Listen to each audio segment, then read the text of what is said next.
On episode 239 of the 40 Plus Fitness podcast, we meet Dr. Michael L. Brown and discuss his book, Breaking the Stronghold of Food. You can find the full show notes for this episode at 40plusfitnesspodcast.com/239.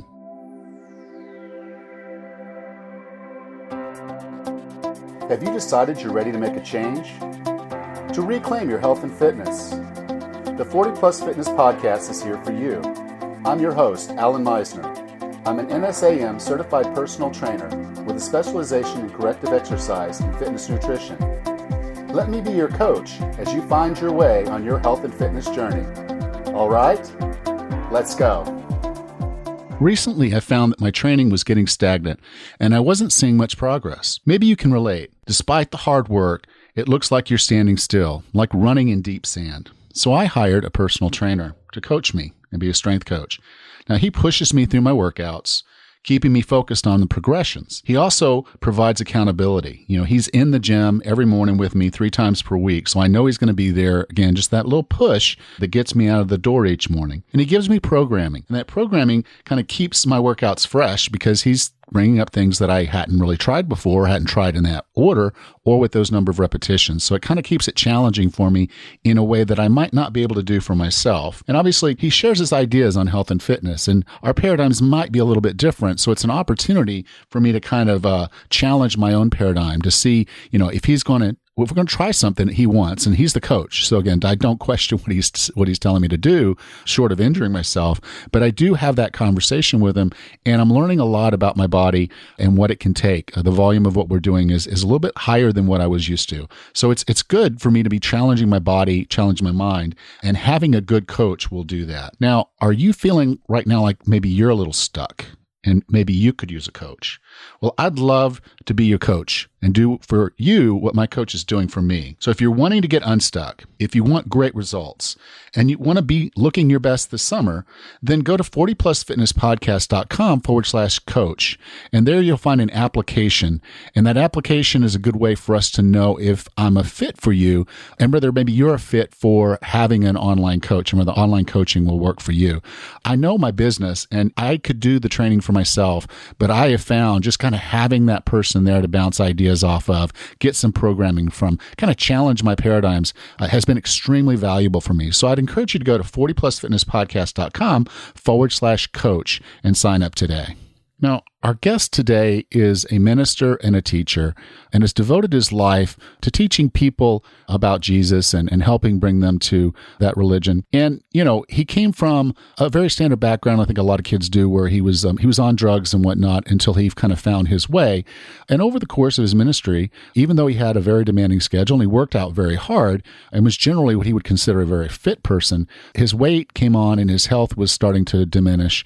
And he found himself in his 50s just not really where he wanted to be, and his wife in very similar situations. So the two of them dedicated themselves to getting healthy and fit, and they got into Dr. Furman. I've had Dr. Furman on the show. They got into some of his teachings, and it transformed their lives. And in this book, it's a very personal book where they share their story of how they took care of themselves, how now at 62 years old, Dr. Brown is fitter than he's probably been in his entire life. And so I really encourage you to listen to this episode. There's a lot of golden nuggets in it. It's a really good book. And so with no further ado, I introduce Dr. Michael L. Brown. So Dr. Brown, welcome to 40 Plus Fitness. Great to be with you. Thanks. It was funny because I was doing a little bit of, I guess I would call it snooping the way it's done today. And I'm not that good at it. But anyway, I happened upon a video of you on your 61st birthday doing a pretty intense workout because that's what your trainer asked you to do. And it was 1,400 sets of different exercises. It was pretty intense. So I have to ask you, because you just passed 62. We were originally scheduled a little earlier, but we had to reschedule. But you passed 62, and I'm assuming that you're on this path. So the trainer must have given you something even more fun. Well, basically, here's the good news. I asked him to give me something that I could use as an annual benchmark. So this was a set of exercises. Everything was 200 reps. It started with 200 jumping jacks, then 200 lateral raises, just 10 pounds in each hand. So, a lightweight, but 200 reps. followed by 200 jump squats, 200 push-ups, 200 crunches, then back to your feet with a resistance band, crossing over, pulling up 200 times. I forget what that's called.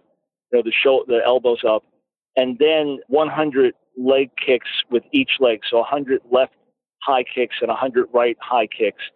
So doing it with lousy form, real shallow on the push-ups. I did it in 23 minutes and 44 seconds on my 61st birthday.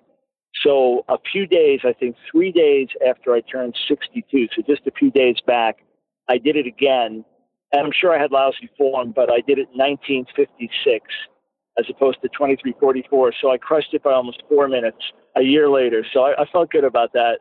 I thought next year I'll improve the form, but I wanted to keep the cardio going this year. Yeah. Well, congratulations. That's awesome. I knew you would do something like that because I just kind of reading through your book and just kind of getting to know you and your wife, Nancy. I was like, okay, this guy's a performer and he's going to do something pretty amazing because he's just, now driven. And look, I'm not trying to prove anything. There are tens of millions of people in better shape than me, but I want to get younger before I get older. And when God really helped me make a radical change in my lifestyle a little over 2.5 years ago, completely changed my relationship to food, the foods I eat, because I've been want to be a good steward over my body. I want to be able to run my race the best I can with the maximum energy and effectiveness. And through this healthy eating and exercise, it's the best investment I could make so that I could be everything else I'm supposed to be. So the fitness is just the platform to do everything else, or the fitness is the foundation through which I could do everything else. So it's not like I'm trying to be a bodybuilder, I'm trying to win a record. But if I can be fit, then I can really accomplish everything I'm supposed to. And Dr. Joel Fuhrman said, you'll never fulfill your goals for your life if you're chronically sick or dead. So for healthy and thriving, we can really go for it. Well, I've actually had Dr. Fuhrman on the show, and his precepts are awesome. And for anyone that wants to go and learn a lot more about how to manage health, and you reference it quite a bit in your book, Breaking the Stronghold of Food, he is a great source. Now, but I kind of want to get into this concept, and it's not something that I've really explored a lot.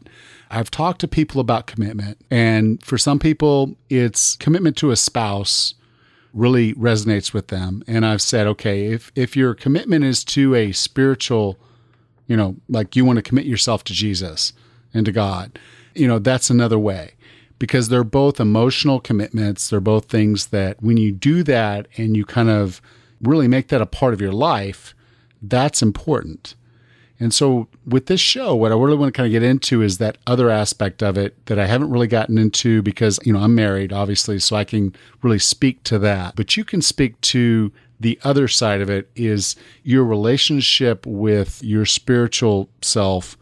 And I'm going to ask a yes and no question, but I know you're smart enough to know that I'm not asking just a yes or no question. I want something behind it. Is eating bad, not taking care of yourself, is that truly a sin? Yes, it is. It's a sin if you know better. It's a sin if you have a choice to do better. If someone has no choice, they're starving on an island somewhere, obviously that's not their fault. Yeah, the only thing on the island is a McDonald's, they're stuck. If someone legitimately has no understanding whatsoever, look, I ate Oreos for breakfast as a boy. I was told that pizza was healthy because it had certain good ingredients in it. And I had pizza daily for good years of my life, sometimes twice a day. And I thought I was eating fine. I remember one day I decided to skip pizza and get something really healthy. And I went to Burger King and got a steak burger and fries. So I was that ignorant. But for most of us, there's no excuse to be that ignorant. So if the Bible tells us to glorify God with our bodies, look at it like this. If God entrusted me with a vehicle and I crashed that vehicle every week and I ran it through potholes, well, is he going to entrust me with another vehicle? Am I a good steward of that? No. If I was given an inheritance and I squandered it, would we all say that that's sin? If whatever talent or ability or gift we had, if we squandered it, if we misused it, that would be sinful. That would be bad stewardship. In the Bible, Jesus gives us parables that we'll have to give account to God for the use of the gifts that he's given to us. How have we used these to advance his cause in the world. We'll be accountable. Well, what do we have in this physical world that's more important than our health? If we're not alive, we can't do anything. If we're too sick to get out of bed, there's very little that we can do for others. So being good stewards of our body is certainly important. And that's why the term glutton in the Bible goes hand in hand with drunkard. These are both abusive and destructive conditions. The difference would be that a gluttonous lifestyle, in terms of health danger and life problems, a gluttonous lifestyle is far more dangerous than a drunken lifestyle when it comes to health risks associated with it. And Dr. Furman was actually pretty clear about all the statistics around that. So, yeah, totally on board with you there. Now, you were very much like me, very much like I think a lot of other people, in that you wanted to find the quick fix. You wanted the gimmick. You wanted you see those exercise things on TV and say, okay, well, I can twist my way to a better waistline. And that's what I need because that's where all my body fat is. I mean, if anyone's had experience with it, a lot of us have. You explained it in the book very, very well. Could you kind of spend a little bit of time talking about your experience with kind of trying to figure this stuff out? Oh, yeah. I've got a whole chapter on the magic energy pills and anti-fat cream. If there was a gimmick, I was going to try it. Before I was a follower of Jesus, I was a heavy drug user for 2 years, 1969 to 1971, ages of 14 to 16, went as far as shooting heroin and speed and using LSD. And when I came to faith in the Lord, I was overnight transformed and completely free of that stuff, and I've never touched anything, never even had a drink of alcohol in over 45 years. But there was still something in me that wanted more energy. And there was something in me, okay, if I could speed my metabolism. I remember reading about this one pill that you eat whatever you want to eat, but you take this pill at night and it speeds your metabolism and you lose weight while you sleep. Oh, I got to try that. And then there's another one that it gives you all the essential fruits and vegetables. It's in frozen form, and now it's just take a pill, fruit in there 2 times in a year, and then vegetables that have very little, like a small salad, once a day at best. So I wasn't getting fruits and vegetables, and I read those were important, so I got a pill. I remember my wife, Nancy, who just was always interested in nutrition and how the body works. She said, there's nothing in the pill. You need living stuff. It's like, no, it says this. And the most embarrassing one, and, I never even told Nancy about it until I was writing the book. We were laughing about it. It was always, I fly a lot. I travel and speak around the world. And I'm on this one flight, and I'm looking through the airline magazine, and I see this cream that you apply it to, like, the fatty parts of your body on a regular basis, and it will reduce the fat. And it was such a compelling ad. I thought, I'm going to try this stuff. So I actually did that. This is all while living a very disciplined life in many, many ways. But I was just looking for this quick fix answer.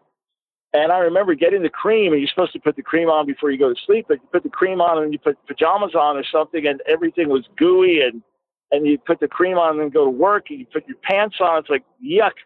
So I used it a few times and then finally threw it out, embarrassed I ever bought it. But the bottom line is, if you make fundamental changes to your lifestyle, forget the quick fix, forget a diet, make fundamental changes to your lifestyle, the benefits will be there in overwhelming proportion. I think you're hitting on something really, really cool, which is, you had your life together in very certain perspectives, but there were parts of it that you were struggling and you were looking for answers. Yeah, look, I was a food addict. I didn't recognize it. I knew I was a chocoholic, and I knew I shouldn't be. I knew that I should be free from an addictive habit, and that too much chocolate couldn't be healthy, and that my cholesterol had been a little high, so I knew all the dairy and the artery clogging stuff wasn't good. And my blood pressure was starting to go up, and I thought, okay, that's really bad. That's called the silent killer. But I also seemed kind of indestructible. And you're young enough, at this point, you're 40s, 50s, and things just keep making it. But I was getting more and more tired.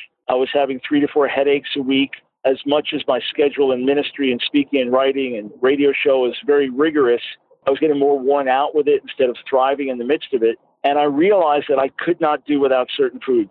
And Dr. Furman actually had a chart, a questionnaire in his book. Go through these questions to see if you're a food addict. And I don't know if there are 10 or 15 questions. And I went through it. We reproduce it in our book, Breaking the Stronghold of Food. But I went through it and I thought, oh, not bad. I'm only like 5 out of 10. And then you get to the end, and he said, if you're more than 1 out of 10, you're a food addict. I thought, ooh. And then I drew up a list that I published myself a few months back about ways to know that you're a food addict. One would be that you could have a healthier, longer life if you gave up certain foods, but you're not willing to. Or you knew that your type 2 diabetes or your heart disease or clogged arteries could be reversed with a totally healthy plant-based diet. You knew it, but you weren't willing to change because you were too into the foods. Or the thought of going off a certain food gives you almost panic attack. Or going off it would give you headaches and withdrawal symptoms. So I drew up my list, and I said I was 10 out of 10. In years past, I was 10 out of 10 food addicted. Now I'm 0 out of 10. And it was bothering me because I was getting heavier. I was putting on weight, almost 6'3", I weighed 275 pounds. No one ever told me, except for my wife, that they thought I looked obese. They just thought I was like a big guy. They were used to me being big. I thought, what's going on? You're getting heavier and heavier. You're getting bigger and bigger as the years go on. You take off weight a little bit, it comes back. Then vacation with the family, you gain a few pounds, you never take it off. The biggest clothes you have are getting tighter. I thought, this is not right. I'm a disciplined man. I'm a minister of the gospel. This is not right. And I knew the trajectory was going in the wrong direction. I was getting heavier. My blood pressure was getting higher. And I thought, where is this going? You can't play with it. And I knew I had to make a change. Yeah. And I think that's kind of one of the cool stories in the book. And there's 2 stories that are going on in the book. And one is where you lost over 95 pounds, probably more now, but I mean, maybe you put on some muscle, so maybe not, but you lost nearly 95 pounds. Your wife lost 81 pounds, and you share those stories in the book, and you both kind of had, kind of different paths to this. It was interesting to kind of follow the 2 because, I could kind of relate. I feel like I could relate more to your wife than I could to you. And I don't mean that in a bad way, but it's just kind of, as we went through, the thing is just saying is that I think you and I are a lot more like the all in kind of guys of we're going to be all in. And I want to talk about that in a minute, but it's just I like doing the research. I like kind of understanding what I'm going to do. And, but you kind of gave it up, and you gave it up in both a spiritual way and you gave it up in both a personal way of saying to your wife of, okay, you make this happen for me. Right. She felt she had to change her lifestyle. She yo-yo dieted. She lost at times 50, 60 pounds. Then her hair would start to fall out. She'd have other health issues. She'd start to panic. She'd start to go back to the old way of eating, and then lose the weight again, gain it back. And, of course, if you understand the nature of food addictions, cutting it back only makes it worse because you still have the craving, you still have the addiction, you're still playing with fire, and now you're feeling deprived all the time because you can't have enough. Whereas when you cut it out totally, then it changes your whole relationship to it. So she knew she needed to do something different. She was completely paralyzed by being overweight. She hated the way she looked. She was wonderful. She was my beautiful wife to me and always affirmed by me, but she wouldn't go out of the house. She was aches and pains from head to toe. Something was wrong. She realized something wrong with her body, with her health. And she had looked at totally lifestyle, and something she tried that, so something was missing. So when she discovered Furman and Nutritarian and the importance of, nuts, seeds, beans, different things, then it clicked. She thought, this makes sense. Started to live by it, lost all this weight. And then we knew it wouldn't work for me, though. We knew there's no way, because all the foods I have to eat, I don't like. All the foods I have to give up, that's everything I eat. And I'm on the road traveling. How are you going to do this when you're in Singapore 1 month and India the next month? And you're bringing luggage. Yeah. So, how I couldn't even conceive it. So we didn't even consider it for me. I tried it for 1 week, and after a week, it's like, I don't want another salad. I'm done with this. And so what happened was I got to that breaking point. She had really been praying for me, knowing that I needed to change and knowing I was playing with my health. I was really praying.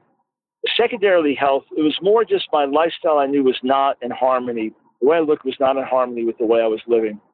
And I felt embarrassed by it. So I came to her on August 23rd of 2014, and I said, my plan is not working. That was the code for saying, whatever I'm trying to do, whatever I've been trying to do all these years, it's failed, and I'm going to have to do something more radical. And she said, just eat what I give you. And she had been praying for creative ideas, to make a pasta using bean pasta and a healthy red sauce. And then instead of brownies, make these bean brownies from black beans and cocoa and dates. And just, that was it. Every day I would eat what she gave me. And without her guidance, without her help, I couldn't start it. Now I'm good. I can go anywhere in the world. I travel with certain stuff, make my salads and smoothies and know what fruits to have and not, nuts, how much and so on.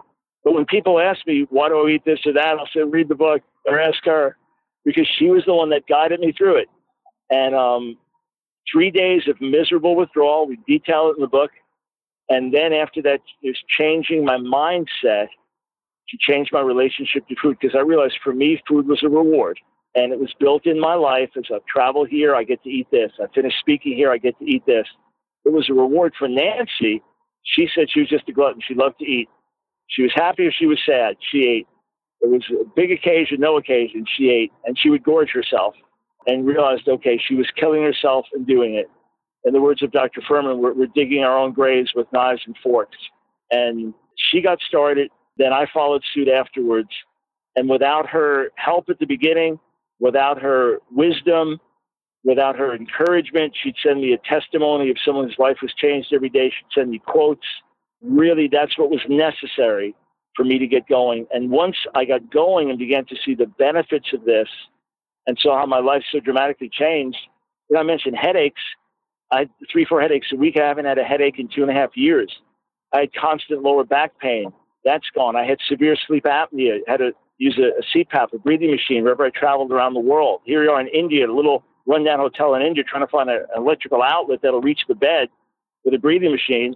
Don't need the breathing machine anymore. My blood pressure was as high as 149 over 103, went down to 100 over 65. The cholesterol was in the high 230s at the highest, and the bad was high and the good was low. Cholesterol went down to 123, with the good being excellent and the bad being where it's supposed to be. Energy level off the charts, immune system, probably literally 10 times stronger than it used to be. And, for Nancy, life transforming as well. So once the benefits start to kick in, you're like, I can do this. I can do this. This is good. And then your taste buds change and you actually start to like the foods you didn't like before. That's one of the most amazing things of all. Yeah. Well, one of the cool things, and I think this was an interesting concept in the book, and it's really something for folks to explore. You understand that you're either all in or you're all out. And I don't think a lot of people understand how to evaluate themselves to kind of understand that concept. And I kind of go into it with okay, yeah. And I've actually said this to people. It's like, would you cheat on your spouse? And now you're saying it in the book is, if you're an all-in person, then, there's just not that need to cheat, because if you do, you're on the other side. Yeah. So let's look at it from a few angles. And we have a chapter in Breaking the Stronghold of Food called Blessed with the Gift of Being All In. And as you said, it's both of our stories in there. I'll be talking for a while, then Nancy will jump in and go back to me. And this way, male, female, different backgrounds, different lifestyles, different relationship to food, they'll find themselves in there. But let's say you got somebody, when they start to exercise, they hit the gym 5 days a week. And then when they stop exercising, they don't lift a finger. You have somebody else, every week they'll walk a couple times a week, skip a week, back. So those are different kinds of personalities. I'm the all-in kind of person. But we found that when it comes to food, you got to be all in. And Nancy actually had changed her life. She had lost all the weight she'd wanted to, been thinner than she was in high school, was feeling great, and said, okay, I'm going to allow myself one splurge day. Maybe it's once a month, once every other month. I'm going to plan out what I'm going to eat and just have that, and then I go back. And it was fine. It worked like that for a while, but then the one day became 2 became 3, and before you know it, she was trapped again. She started to put weight back on again. She tells the story in the book. And not only so, she found it very hard to get back to healthy eating. It's almost harder to break free a second time. And so when people ask me, how often do you cheat? I say, how often do you cheat on your spouse? The other day, one of my friends said to me, Mike, my wife and I, it's Beth and I, he said, we are doing this no sugar, no flour. He said, I've lost like 12 pounds in a month. It's unbelievable. I haven't felt this good in years. He said, so we're doing it for 30 days. I said, awesome, man. I'm going to go off pornography for 30 days. And he started laughing. It's like, okay, I get your point. If it's wrong, why are you going back to it after 30 days? And if a guy is committing adultery and he repents of it, he grieves over it, he confesses it to his wife, he doesn't say, look, I'm only going to contact her by texting anymore. I'm not going to talk to her face to face. No, if you do that, next thing you're going to be in bed with the person again. Only every other Tuesday. Every other Tuesday, exactly. So why would I want to eat something unhealthy? Let's say I did, and it tastes like chemicals, and I spit it out. Okay, fine. So what did it prove? Well, it proved what I already know. It's not healthy. What, though, if I liked it? What if, that ice cream is so much better than the bean brownies or that big slice of deep dish pizza with extra cheese is so much better than what I'm eating now? And why open the door? I'm thoroughly content with what I'm eating. I enjoy what I'm eating. I don't need to prove that the other stuff is unhealthy. I don't need to eat it and get sick. In fact, I was in Israel leading a tour there a few weeks back, and one day I was going to have meat. I have maybe 5-6 ounces of grilled meat once a week. Just, season it, but no salt and no use salt on anything. And I was going to have my grilled meat one day, and this particular day they were getting sandwiches for everybody, kind of like subs with breaded chicken. I said, hey, that won't work for me, but I can have bread once. I had it 2 years ago in Israel, a pita. At home, I only have what's called Ezekiel bread, so it's this healthy whole wheat bread. I thought, okay, I haven't had bread in 2 years. I'm going to have a pita with grilled chicken, but it happened to be really greasy chicken. And then I guess the pita, just all the flour in it. Well, I ate it, and I wasn't trying to deviate from my milk because I have little meat once a week and, just healthy bread a couple times a week. I ate it, and not long after that, I started to feel sick. I almost started to get a headache. I started to feel run down, and I thought, wait a second, this is the way I used to feel. Well, I thought, okay, that's it. Not even that piece of bread was going to work, and that grilled chicken was greasy. I can't do it at a place like that. So, I don't need to eat it to get sick.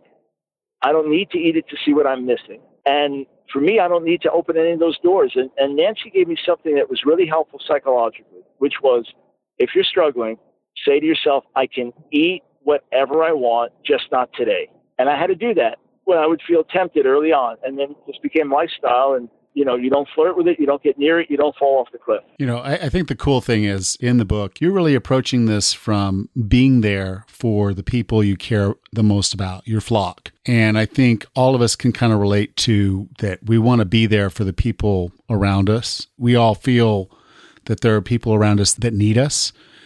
And that is what kind of drives us to move on, because if we didn't have people around us that needed us, then, what's the point?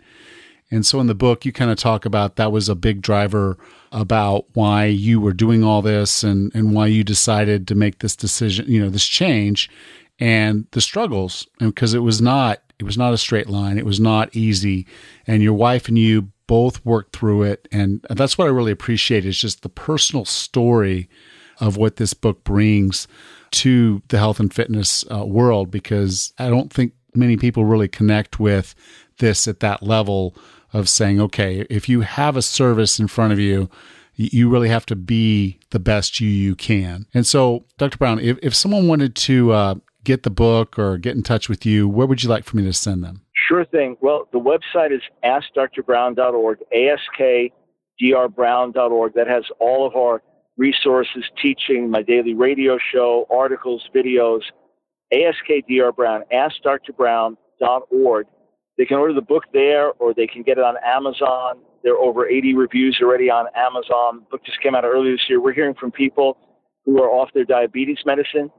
We're hearing from people that within 2 months have lost 30 pounds. We're hearing from people who said, I haven't felt this good since I was in my 20s. And look, there are a million diet books out there, tons and tons of them. And we love Joel Fuhrman's stuff. We recommend his stuff in our book. But people need the inspiration. They need the motivation. They need the practical encouragement. Fine, I've got a ministry and we've got a substantial following. But what about your family? What about being there to walk your daughter down the aisle? What about being there to play with the grandkids? What about seeing people grow up that you wouldn't have seen grow up? What about being strong when others are not strong? So obviously we can only control our health so much, but there's a lot we can do. And I've read that something like 95% of people over 65 years old are either on cholesterol or blood pressure medication. And that's got to be almost all diet related. People's lives could be so much better. They could have so much more vitality, so much more energy, so much more mental fitness, lasting mental fitness as the years go on, just more hope in their lives because they feel better and they're putting good fuel in their bodies. The food is the fuel. So we really think that folks, if they read Breaking the Stronghold of Food, that this could be the book that really turns their lives around and literally is the difference between life and death. And I cannot disagree with you enough, because I mean, I really do think that this is the thing.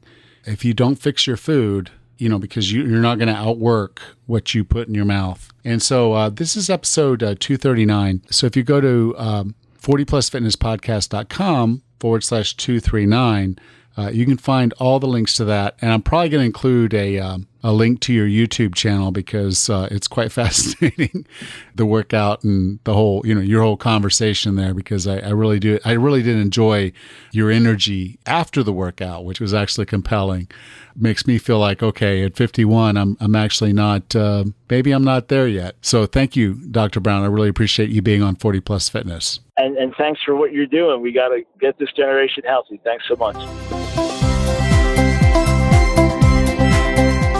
I hope, like me, Dr. Brown gave you some great food for thought. And if you enjoyed this episode, would you please share it with someone else? Next time on the 40 Plus Fitness podcast, we meet Dr. Joe Tata and discuss his book, Heal Your Pain Now, a revolutionary program to reset your brain and body for a pain-free life. Until then, have a happy and healthy day.